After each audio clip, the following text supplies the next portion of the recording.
In the jungle of today's economy, the drumbeat of anxiety seems deafening.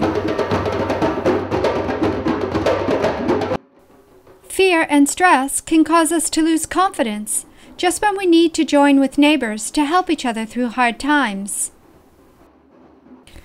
Traditionally, the local newspaper has been the place for us to gather around to beat out a hopeful message in our small towns. These weeklies and monthlies are not huge media conglomerates, but greatly loved and grossly underfunded repositories of our daily lives. They tell the stories of local flora and fauna, local heroes and events, and that's what makes them our different drummers. But as pictures of abandoned newspaper racks and dire Death Watch headlines tell us, it seems that it's just when we need them most that local newspapers are most threatened. I went to a small, vibrant town outside of Washington, D.C. to listen to the voice of one of these different drummers and to find out how long the beat might go on. Eric Bond, publisher and editor of the Takoma Voice, talked to me about a key role the paper plays in the town. It's really important for people to feel like they belong to something larger than themselves, and I think that, and I hope that a paper like ours does that. I hope that the Voice does that. The Voice and Takoma Park depend on one another, but Eric worries that someday the paper may not be able to speak for the town. To find out what's at risk if Takoma Park loses its voice, I went out to walk and talk to the town.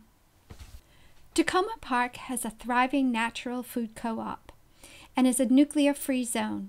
Known as the Berkeley of the East, it's not surprising that it shows a unique face to the world. Roscoe the Rooster is the town mascot. Howard Cohn, columnist for The Voice, told me how the paper championed Roscoe through thick and thin. We're a free-spirited bunch, and so when Roscoe the Rooster used to walk back and forth across Carroll Avenue, busy street in the middle of the day, a couple of times a day, stopping the traffic in both directions, we at The Voice wrote about Roscoe to the point that he began to symbolize how we feel about ourselves in this town. And so when he had the unfortunate demise, a situation where a car did not stop for him one day, it was decided that we should erect a statue of Roscoe, which is now in the town square. Other stories about The Voice were not hard to find.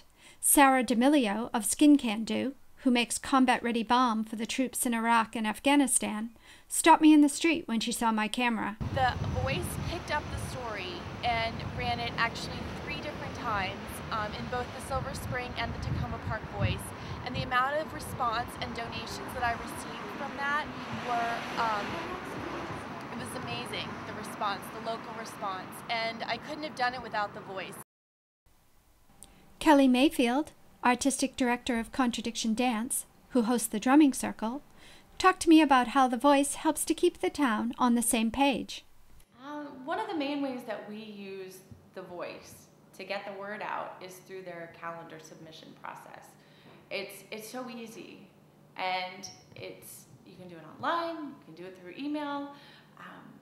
There are real people behind the newspaper, so it's not like you're submitting to some mainframe database that you have no idea if it'll get in. I can pick up the phone and call Eric and say, hey, did you get this? Takoma Park knows it needs its voice. Residents have recently created a Friends of the Voice fundraising group, and Eric, the editor and publisher, is increasing its online offering. So this remarkable town may rally around, as it has in the past in the face of adversity and community tragedy, to save its voice and continue to march to a different drummer.